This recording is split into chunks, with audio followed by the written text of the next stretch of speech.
नमस्कार साथियों, मैं Suman Vidwal, biology lecturer in Matrix classes Ringas. Matrix classes Ringas के अंदर जेट ICR BHU बेस के अंदर यूट्यूब चैनल के ऊपर मैं आपका हार्दिक अभिनंदन करती हूँ। यहाँ अभी महामारी लॉकडाउन के चलते हुए जो अपना कंटिन्यू जो सिलेबस चल रहा था वो बीच में छूट गया है, तो उसको कंटिन्यू रूप से सुचारू रूप से चलने के लिए ऑनलाइन क्लासेस के थ्रू मैं अपना बचा हुआ जो सिलेबस है यहाँ आपको एक सीक्वेंस फॉर्म में फिर से स्टार्ट कर रही हूँ। तो मैं चाहती हूँ कि आप सभी स्टूडेंट आप उस चीज़ को देखो, जहाँ पर भी मेरी कुछ त्रुटियाँ गलतियाँ आती है तो आप कमेंट बॉक्स के अंदर उन गलतियों को नोट करो, जिससे मैं उन त्रुटियों को सुधार कर फिर से आपके सामने अपने वीडियो को अपलोड कर सकूँ। अब रेगुलर क्लासेस के अंदर अपन पढ़ रहे थे जिसमें जो जूलॉजी, बायोलॉजी के अंदर जो जूलॉजी जो जंतु विज्ञान है, जंतु विज्ञान के अंदर पहला अपना टॉपिक था पाचन तंत्र। पाचन तंत्र के अंदर इसको बोलते हैं डाइजेस्टिव सिस्टम।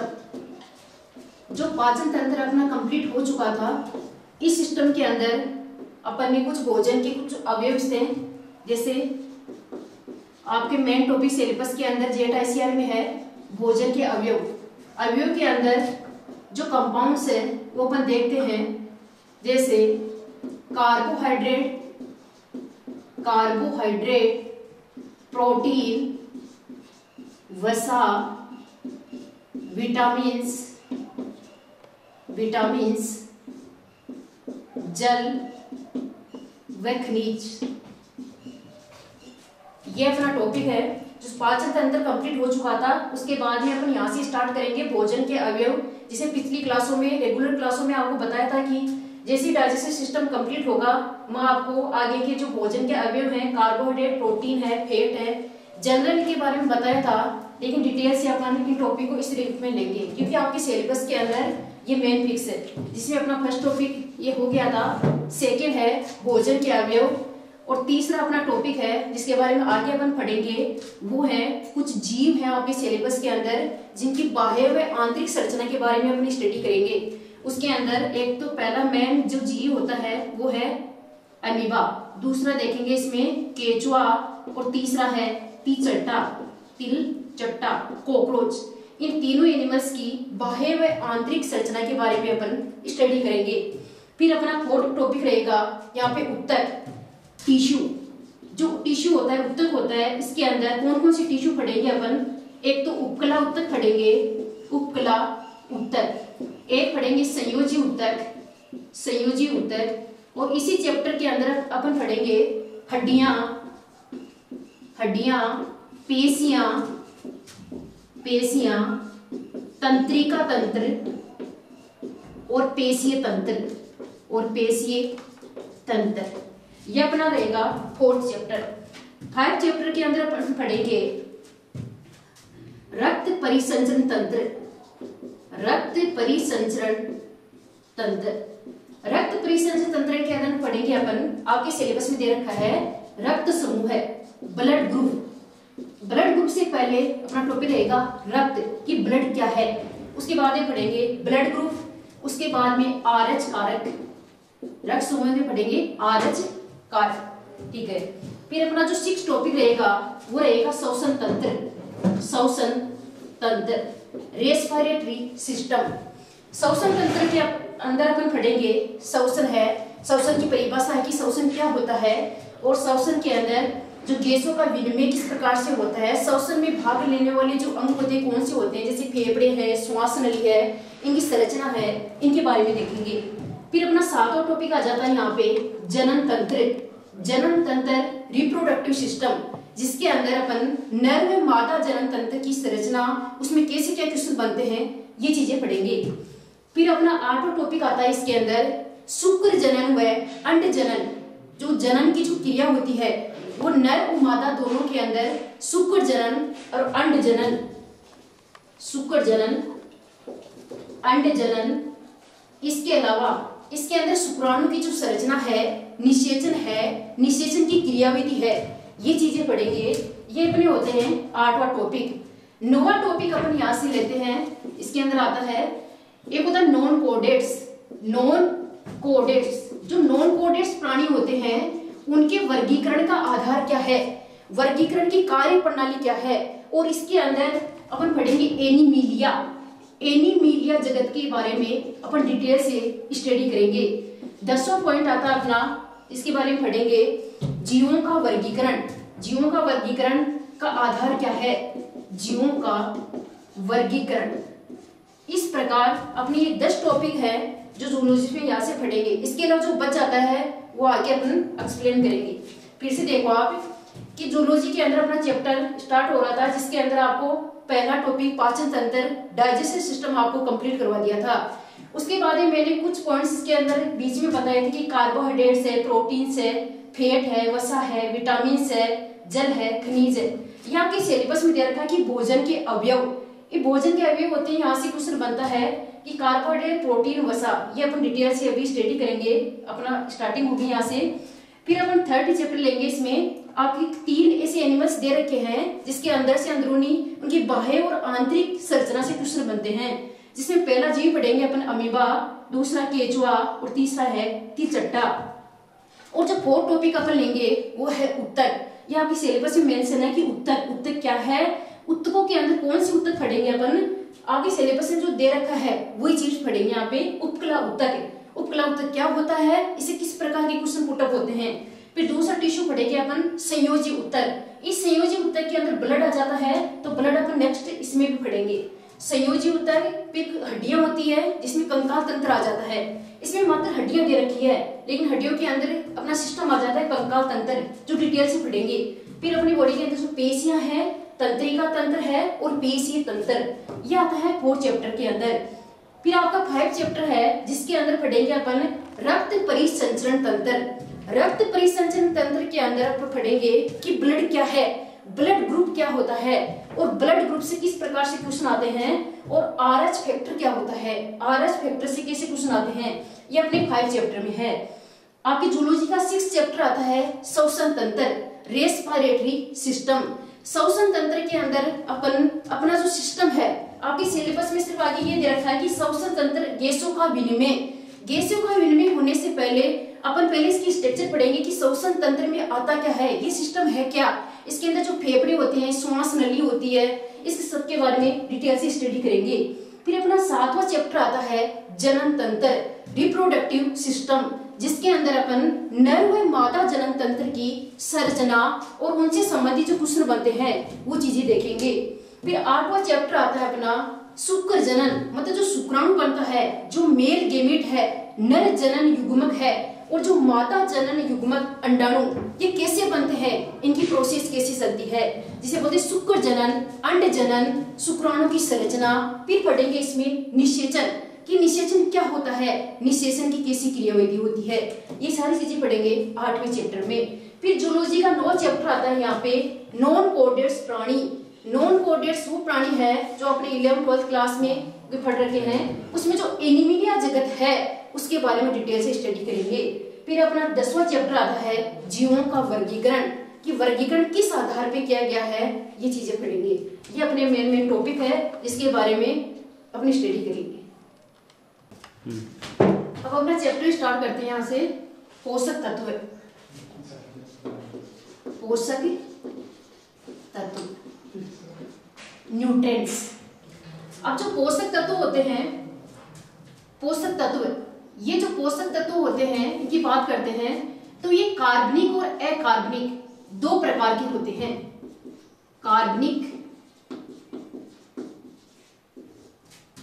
कार्बनिक पोषक तत्व और अकार्बनिक पोषक तत्व, अकार्बनिक पोषक तत्व। जो कार्बनिक पोषक तत्व होते हैं इनको ऑर्गेनिक न्यूट्रिएंट्स कहा जाता है, ऑर्गेनिक न्यूट्रिएंट। अकार्बनिक पोषक तत्वों को बोलते हैं इनऑर्गेनिक न्यूट्रिएंट्स, इनऑर्गेनिक न्यूट्रिएंट्स। जो कार्बनिक पोषक तत्व वो होते हैं जिनमें कार्बन प्रेजेंट होता है, इसमें कौन कौन से होते हैं, कार्बोहाइड्रेट्स। पहला क्वेश्चन तो यहाँ पे यही बन जाता है कि निम्न में से कार्बनिक पोषक तत्व है, निम्न में से अकार्बनिक पोषक तत्व है। कार्बोहाइड्रेट, प्रोटीन, वसा और विटामिन्स। जो वसा है इसको लिपिड भी कहा जाता है। जो कार्बोहाइड्रेट है इसको शर्करा या शुगर भी कहते हैं। प्रोटीन को प्रोटीन नाम से जाना जाता है। वसा को वसा या लिपिड या इसे फैट कहा जाता है। और विटामिन्स, ये जो चार हैं भी आपको नोट करें कि कार्बनिक पोषक तत्व जिनमें कार्बन प्रेजेंट होता है वो है कार्बोहाइड्रेट, प्रोटीन, वसा या लिपिड, इसे बोलते हैं फैट, और विटामिन्स।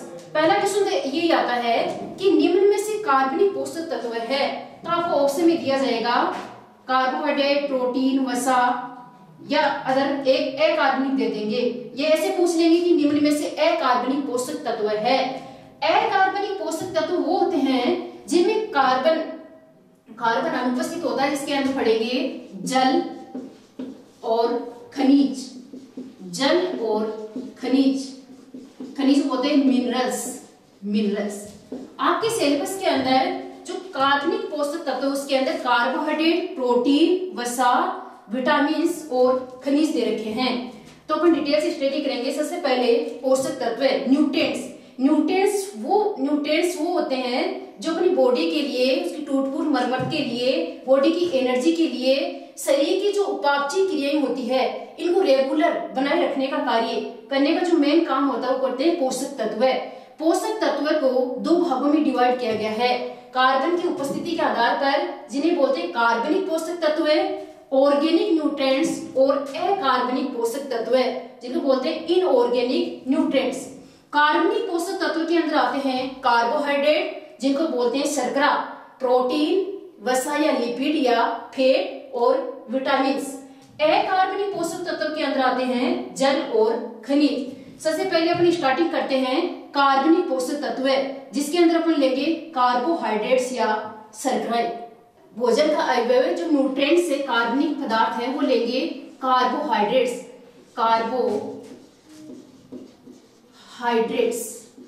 जो कार्बोहाइड्रेट्स है इनको बोलते हैं शर्कराएं, इन्हीं को बोलते हैं शर्कराएं या शुगर। जो कार्बोहाइड्रेट्स वो पोषक तत्व है, ये ऐसे क्वेश्चन ऐसे पूछा जाए कि जनरल भाषण की कार्बोहाइड्रेट्स क्या है, तो कार्बोहाइड्रेट्स की जनरल स्टूडेंट डेफिनेशन देते हैं, परिभाषा देते हैं कि वो पोषक तत्व जिसमें कार्बन, हाइड्रोजन, ऑक्सीजन तीनों होते हैं उन्हें क्या बोलते हैं, कार्बोहाइड्रेट। लेकिन अच्छी डेफिनेशन के रूप में देखा जाए तो कार्बोहाइड्रेट्स क्या है, जो एल्डिहाइड, आप केमिस्ट्री के अंदर पढ़ते हो, एक ग्रुप होता है एल्डिहाइड, एक होता है कीटोन। ये तो जो ग्रुप होता है इसे बोलते हैं एल्डिहाइड, ये होता है कीटोन ग्रुप। मतलब ये ज्यादा कैसे आपको समझना जरूरत नहीं है, क्योंकि केमिस्ट्री के अंदर आप ऑर्गेनिक केमिस्ट्री के अंदर ये चीजें पढ़ते हो कि वो पोषक तत्व है जिनमें एल्डिहाइड और कीटोन, इन दोनों के जो डेरिवेटिव है, इनके जो व्युत्पन्न है, उन्हें क्या कहा जाता है, कार्बोहाइड्रेट्स। तो कार्बोहाइड्रेट्स क्या है, वो जटिल कार्बनिक यौगिक हैं, पदार्थ हैं जो एल्डिहाइड और कीटोन ग्रुप के व्युत्पन्न होते हैं। वैसे कहा जाए तो कार्बोहाइड्रेट कार्बन, हाइड्रोजन और ऑक्सीजन, इन तीनों तत्वों से मिलकर बना होता है, जिसमें कार्बन, हाइड्रोजन और जो ऑक्सीजन का अनुपात है वो 1:2:1 होता है। कार्बोहाइड्रेट का अगर सामान्य सूत्र देखा जाए, कार्बोहाइड्रेट का जो सामान्य सूत्र जनरल फॉर्मूला होता है CH2O, N का मिस होता है कितने भी मॉलिक्यूल्स आगे जुड़ सकते हैं। कार्बन एक होता है, हाइड्रोजन 2 होता है, ऑक्सीजन होता है 1। इस प्रकार कार्बोहाइड्रेट के अंदर कार्बन, हाइड्रोजन, ऑक्सीजन का जो रेशियो होता है, अनुपात, वो 1:2:1 होता है। कार्बोहाइड्रेट को सामान्यतः मीठी, शुगर या शर्कराएं भी कहा जाता है। जो कार्बोहाइड्रेट है ये जो पोषक तत्व आपको बताए, कार्बोहाइड्रेट, प्रोटीन और वसा, इन तीनों की कंपैरिजन से यहाँ एक क्वेश्चन बनता है कि इन तीनों में सबसे पहले जो विघटित होने वाला जो कार्बनिक पदार्थ होता है वो होता है कार्बोहाइड्रेट। क्वेश्चन पूछा जाता है कि निम्न में से सर्वप्रथम सर्वप्रथम विघटित होने वाला कार्बनिक पदार्थ है। आपको उसमें मिलेंगे कार्बोहाइड्रेट, प्रोटीन, वसा और विटामिन्स। क्वेश्चन सुनना एक बार फिर से आप कि निम्न में से सर्वप्रथम विघटित होने वाला कार्बनिक पदार्थ है, तो उसमें आएगा कार्बोहाइड्रेट्स। आज से क्वेश्चन ये पूछा जाए कि निम्न में से सबसे ज्यादा एनर्जी, सबसे ज्यादा ऊर्जा प्रदान करने वाला कार्बनिक पदार्थ है वसा। सबसे ज्यादा कार्बनिक पदार्थ है वसा। सबसे ज्यादा जो एनर्जी मिलती है वो वसा, फैट से मिलती है, और सबसे कम एनर्जी वो मिलती है कार्बोहाइड्रेट से। लेकिन सबसे पहले जो विघटित होने वाला कार्बनिक पदार्थ है, टूटने वाला कार्बनिक पदार्थ है, वो है कार्बोहाइड्रेट्स। जैसे जनरल भाषा में अपन देखते हैं कि जो अपन उपवास करते हैं, व्रत करते हैं, तो उपवास के दौरान फर्स्ट डे, एक दिन का उपवास रहता है, उस दौरान आपको भूख नहीं लगती है। उस दौरान जो आपको एनर्जी मिलती है वो एनर्जी किससे मिलती है? क्योंकि आपकी बॉडी में जो कार्बोहाइड्रेट है, जो स्टोर है, संग्रहित है लीवर के अंदर, वो एनर्जी प्रोवाइड करता है। तो सर्वप्रथम विघटित होने वाला कार्बनिक पदार्थ है कार्बोहाइड्रेट। और सबसे अंतिम विघटित पदार्थ होता है प्रोटीन। प्रोटीन होता है और अंतिम और सेकेंड नंबर पे होता है वसा। लेकिन यह क्वेश्चन पूछा जाए कि एनर्जी, ऊर्जा सर्वाधिक किस कार्बनिक पदार्थ से प्राप्त होती है? वसा से, और सबसे कम कार्बोहाइड्रेट से। जो कार्बोहाइड्रेट होता है, जब इसका पाचन होता है, कार्बोहाइड्रेट होता है, आपको पाचन तंत्र के अंदर मैंने बताया था कि जो भोजन लेते हैं, भोजन के अंदर अपन जो रोटियां खाते हैं, गेहूं, चावल, मक्का, इसके अलावा चुकंदर है, जो है, इनमें पाया जाता है कार्बोहाइड्रेट। इसका पाचन होता है, इसकी स्टार्टिंग होती है मुख गुहा से, बक्कल केविटी से। मुख गुहा के इसका पाचन होता है। पाचन के पश्चात जो कार्बोहाइड्रेट है ये ग्लूकोज में कन्वर्ट हो जाता है। ये ग्लूकोज होता है। इस ग्लूकोज का जब ऑक्सीडेशन होता है, ऑक्सीजन की उपस्थिति में जब ग्लूकोज का ऑक्सीकरण होता है, तो इसे एनर्जी प्राप्त होती है, ऊर्जा प्राप्त होती है। यहाँ से क्वेश्चन बनता है कि 1 ग्राम ग्लूकोज है, जब इसका कंप्लीट ऑक्सीडेशन, जब इसका पूर्ण ऑक्सीकरण किया जाएगा तो कितनी एनर्जी प्राप्त होती है? क्वेश्चन सुनना कि 1 ग्राम ग्लूकोज के पूर्ण ऑक्सीकरण से कितनी किलो कैलोरी एनर्जी प्राप्त होती है? तो आपका आंसर रहेगा 4.2 किलो कैलोरी। जो ऊर्जा होती है, एनर्जी होती है, वो किलो कैलोरी के अंदर मापन किया जाता है। तो क्वेश्चन बन गया कि 1 ग्राम ग्लूकोज के पूर्ण ऑक्सीडेशन से, पूर्ण ऑक्सीकरण से कितनी किलो कैलोरी एनर्जी प्राप्त होती है? 4.2 किलो कैलोरी। फिर हम देखते हैं जो कार्बोहाइड्रेट्स होता है, अपन देखा, फिर से रिपीट करती हूँ, मुझे आपको पढ़ाया।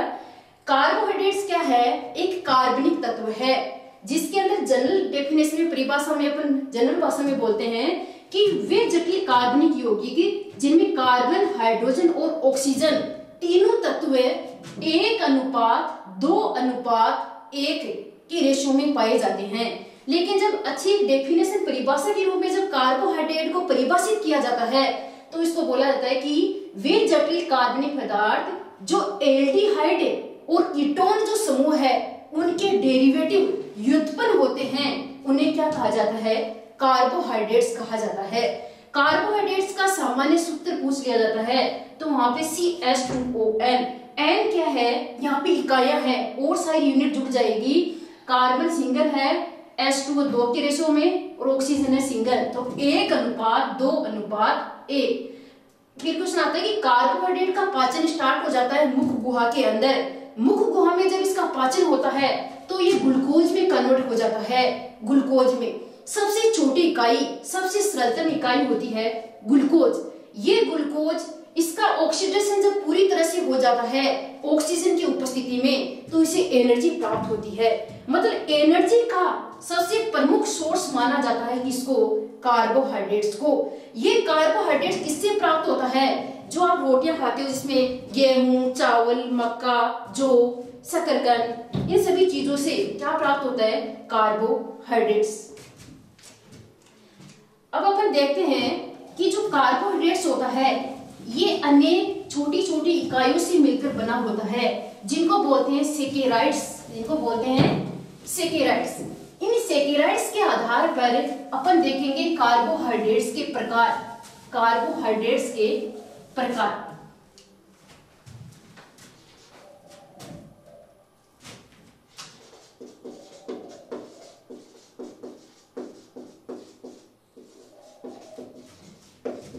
जो कार्बोहाइड्रेट्स के प्रकार होते हैं उसमें फर्स्ट देखेंगे अपन मोनोसेकेराइड्स। मोनो का मीन्स तो सिंगल, एक, मोनोसेकेराइड्स। पहला क्वेश्चन तो ये बनता है कि कार्बोहाइड्रेट्स की सबसे छोटी एकलक इकाई का नाम बताइए। सेकेराइड्स, वो कार्बोहाइड्रेट्स की यूनिट जो सिंगल रूप में होती है उन्हें बोलते हैं मोनोसेकेराइड। सेकेंड आती है डाइसेकेराइड, डाइसेकेराइड्स। नाम से पता चल रहा है डाई का मतलब दो, जिसमें दो सेकेराइड इकाइयां होती है।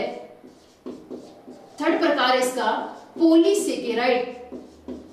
पॉली का मीन्स होता है अनेक, वो कार्बोहाइड्रेट्स की जिसमें अनेक सेकेराइड्स इकाइयां होती है। देखो कार्बोहाइड्रेट्स के प्रकार अपन देखते हैं। सबसे पहले देखते हैं कि कार्बोहाइड्रेट्स होता है, इसमें अनेक छोटी छोटी एकलक इकाइयां होती है।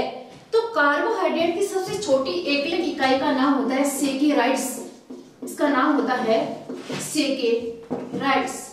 इन सेकेराइड्स के आधार पर कार्बोहाइड्रेट्स के तीन प्रकार होते हैं, मोनोसेकेराइड, डाइसेकेराइड और पॉलीसेकेराइड। मोनोसेकेराइड होती है जिसमें एक सेकेराइड इकाइयां होती है। डाइसेकेराइड है, नाम से पता चल रहा है, जिसमें दो मोनोसेकेराइड इकाइयां मिलकर क्या बनाती है, डाइसेकेराइड्स। अभी एग्जांपल देखेंगे आगे अपन। फिर देखते हैं तीसरा है पॉलीसेकेराइड्स। पॉली का मीन्स होता है अनेक, बहुत, सेकेराइड्स इकाइयां। वो कार्बोहाइड्रेट जिसमें सेकेराइड्स की अनेक इकाइयां होती है उन्हें कहा जाता है पॉलीसेकेराइड। यहाँ से क्वेश्चन कैसे बनता है, क्वेश्चन ऐसे बनता है, आपको ऐसे एग्जांपल दे दिया जाएगा कि निम्न में से डाइसेकेराइड इकाइयां हैं। जैसे आपने क्वेश्चन दे दिया, क्वेश्चन पूछ लिया कि निम्न में से पॉलीसेकेराइड, निम्न में से पॉलीसेकेराइड इकाई है, पॉलीसेकेराइड इकाई है। पॉलीसेकेराइड में ऑप्शन में आपको दे दिया जैसे ग्लूकोज, सेकंड दे दिया आपको माल्टोज, थर्ड दे दिया आपको फ्रक्टोज और फोर्थ दे दिया आपको काइटिन। तो इसमें आपको ये बताना है कि इनमें से पॉलीसेकेराइड इकाई कौन सी है। तो इसमें से है पॉलीसेकेराइड काइटिन, जो अपन देखेंगे। इसमें आपको एग्जांपल याद रखने हैं कि कौन सी मोनोसेकेराइड है, कौन सी डाइसेकेराइड है और कौन सी पॉलीसेकेराइड। यहां से क्वेश्चन ऐसे ही बनते हैं, जिसमें अपन फर्स्ट देखते हैं मोनोसेकेराइड्स। मोनोसेकेराइड, मोनोसेकेराइड के अंदर देखते हैं तो ये सबसे मीठी व जल में घुलनशील शर्कराएं होती है। पहला क्वेश्चन तो ये बन गया कि कार्बोहाइड्रेट्स की कौन सी इकाइयां हैं जो सबसे मीठी होती है और जल में घुलनशील सोल्यूबल होती है। जो मोनोसेकेराइड है, नाम से पता चला है, मोनो से होता है एकलक इकाइयां, एकलक, सिंगल इकाई, सिंगल सेकेराइड्स होती है, उसे कहा जाता है मोनोसेकेराइड। जो मोनोसेकेराइड्स होती है इसके उदाहरण देखते हैं तो अपन ग्लूकोज,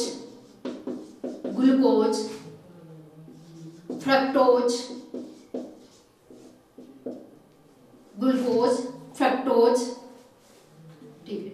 इसमें जो ग्लूकोज और फ्रक्टोज, अपने ग्लूकोज की बात करते हैं तो ग्लूकोज और फ्रक्टोज ये दोनों ही मीठी शर्कराएं हैं, दोनों ही मीठी शर्कराएं हैं। इसके अलावा एक शर्करा और है लेक्टोज, ये लेक्टोज शर्करा। ये तीनों एग्जाम्पल है मोनोसेकेराइड के। ये सिंगल इकाइयां हैं जो वाटर में सोल्यूबल है, जल में घुलनशील है और मीठी होती है। ग्लूकोज व फ्रक्टोज मीठी शर्कराएं हैं। प्रकृति पहला क्वेश्चन तो ये बन गया कि निम्न में से सैकेराइड इकाइयां हैं। नेक्स्ट क्वेश्चन ये बनता है कि प्रकृति में सबसे मीठी शर्करा है वो है फ्रक्टोज। प्राकृतिक रूप से नेचर के अंदर पाई जाने वाली सबसे मीठी शर्करा फ्रक्टोज।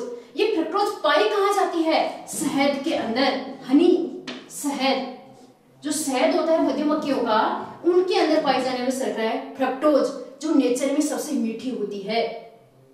अगर अपने प्रयोगशाला में जो कृत्रिम रूप से तैयार की गई शर्करा है, जो आर्टिफिशियल रूप से मानव के द्वारा जो तैयार की गई मीठी शर्करा है, वो है सेकेरिन, वो है सेकेरिन। अच्छा क्वेश्चन बनता है यहाँ से कि प्राकृतिक रूप से मीठी शर्करा है फ्रक्टोज, जो कहाँ पाई जाती है? शहद के अंदर, हनी के अंदर। लेकिन प्रयोगशाला के अंदर जो कृत्रिम रूप से तैयार की गई मीठी शर्करा है सेकेरिन। ये सेकेरिन फ्रक्टोज की तुलना में 200 गुना अधिक मीठी होती है, 200 गुना अधिक मीठी। आपने शायद सभी ने खाया होगा, उसके साथ शहद से मीठा कोई स्वादिष्ट चीज नहीं होती है। शहद, उसमें जितना मीठापन होता है उसका कारण है फ्रक्टोज। उस फ्रक्टोज से भी 200 गुना अधिक मीठापन पाया जाता है सेकेरिन में। ये सेकेरिन मानव के द्वारा प्रयोगशाला में तैयार की गई है। ये किन लोगों को दी जाती है? जो डायबिटीज के पेशेंट होते हैं, जो मधुमेह रोग से ग्रसित होते हैं। डायबिटीज, डायबिटीज, मधुमेह। देखो यहाँ पे थोड़ा सा मैं एक्सप्लेन करती हूँ आपको यहाँ कि जो डायबिटीज होती है ये भी दो प्रकार की होती है। मधुमेह रोग होता है, ये भी दो प्रकार का होता है, मधुमेह फर्स्ट और मधुमेह सेकेंड। या फिर बोल सकते हैं एक होता है डायबिटीज मेलिटस, डायबिटीज, यहां से भी कुछ अंदर से निकाल लेते हैं, डायबिटीज मेलिटस। एक होता है डायबिटीज इंसिपिडियस, डायबिटीज इंसिपिडियस। डायबिटीज को ही कहा जाता है शुगर, डायबिटीज को ही कहा जाता है शुगर, और इसे कहा जाता है मधुमेह। मतलब क्वेश्चन ये बनता है कि जो डायबिटीज के जो पेशेंट होते हैं उनको डॉक्टर मना करता है कि मीठा नहीं खाना है। वो डायबिटीज होता है डायबिटीज मेलिटस। ये जो डायबिटीज मेलिटस है, इसमें व्यक्ति को मना किया जाता है कि डॉक्टर मना करता है कि मीठा नहीं खाना है। उस व्यक्ति को रोज इंसुलिन के इंजेक्शन खाने पड़ते हैं। अब वो लाइफ टाइम बिना मीठे के तो रह नहीं सकता, तो मीठे की पूर्ति के लिए उसके लिए बाहर से जो तैयार की गई है मीठी शर्करा, वह है सेकेरिन, वो है सेकेरिन। तो क्वेश्चन ये बनता है कि जो सेकेरिन होती है, ये जो शर्करा है, ये किस प्रकार की डायबिटीज के पेशेंट को दी जाती है? Diabetes mellitus, diabetes mellitus. इस डायबिटीज मेलिटस का संबंध होता है, एक ग्रंथि होती है अग्नाशय ग्रंथि, जिसको मिश्रित ग्रंथि कहा जाता है। अग्नाशय ग्रंथि, अग्नाशय ग्रंथि।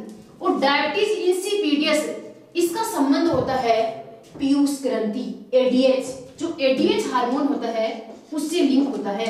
लेकिन आपको माइंड में ये रखना है कि डायबिटीज मेलिटस रोग से ग्रसित जो पेशेंट है, जो रोगी है, उनको कौन सी शर्करा दी जाती है? सेकेरिन। कौन सी जाती है? सेकेरिन। तो क्वेश्चन बन गया कि क्वेश्चन पहला तो ये बना कि जो सबसे मीठी और जल में सोल्यूबल शर्करा कौन सी होती है? मोनोसेकेराइड।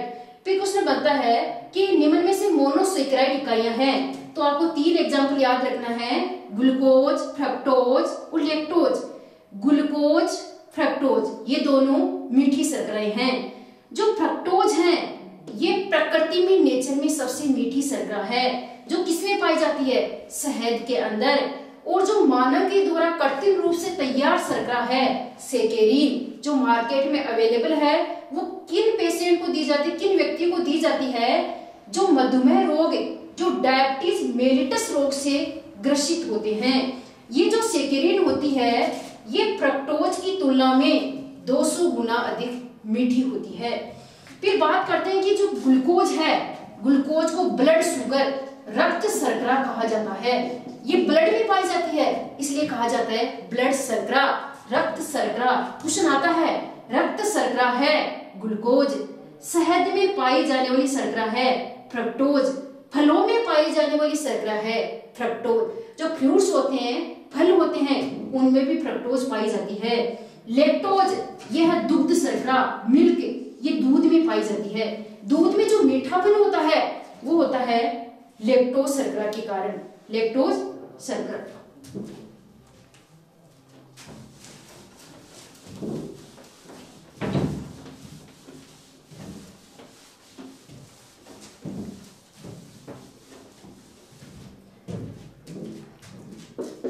अपन मोनोसेकेराइड्स पढ़ रहे थे। मोनोसेकेराइड्स में अपन जनरल कुछ पॉइंट देख लेते हैं। जैसे क्वेश्चन बन जाता है रक्त शर्करा, क्वेश्चन बन गया फल शर्करा, क्वेश्चन बन गया दुग्ध शर्करा, क्वेश्चन बन गया ब्रेन शर्करा, ब्रेन शर्करा। तो एक क्वेश्चन बना कि रक्त शर्करा किस शर्करा को कहा जाता है? ग्लूकोज को। इसे कहा जाता है ग्लूकोज को।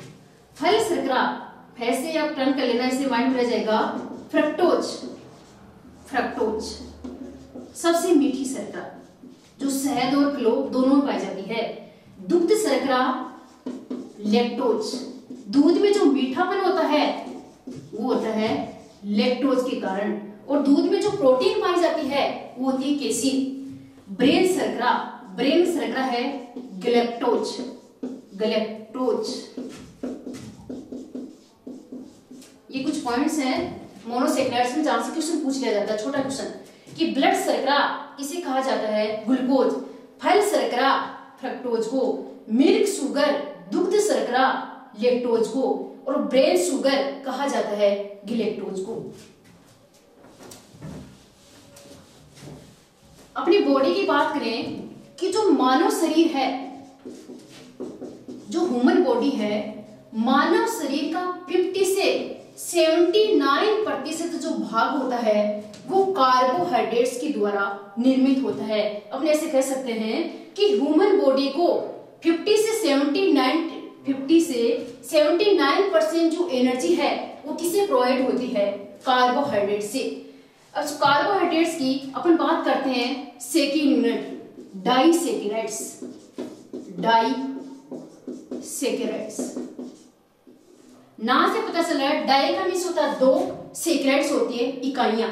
अब यहाँ ध्यान से देखना कि दो मोनोसेकेराइड इकाइयां जब आपस में जुड़ती है तो उनमें से जल का निष्कासन हो जाता है, जल बाहर निकल जाता है, और दोनों वाटर के बाहर निकलने से जो इकाई बनती है उसे बोलते हैं डाइसेकेराइड, डाइसेकेराइड।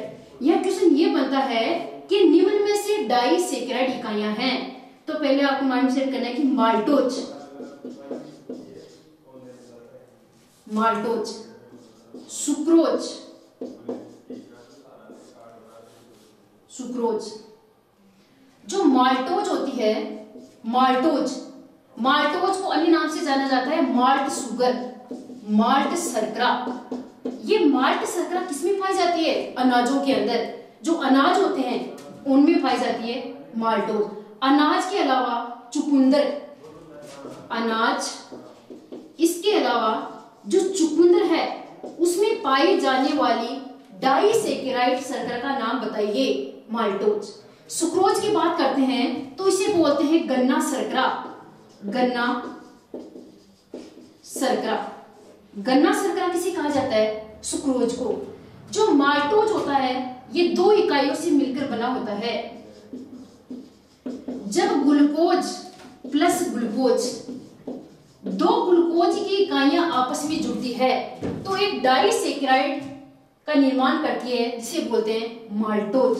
सुक्रोज की बात करते हैं तो glucose plus fructose, glucose plus fructose. एक इकाई होती है ग्लूकोज की और एक इकाई होती है फ्रक्टोज की।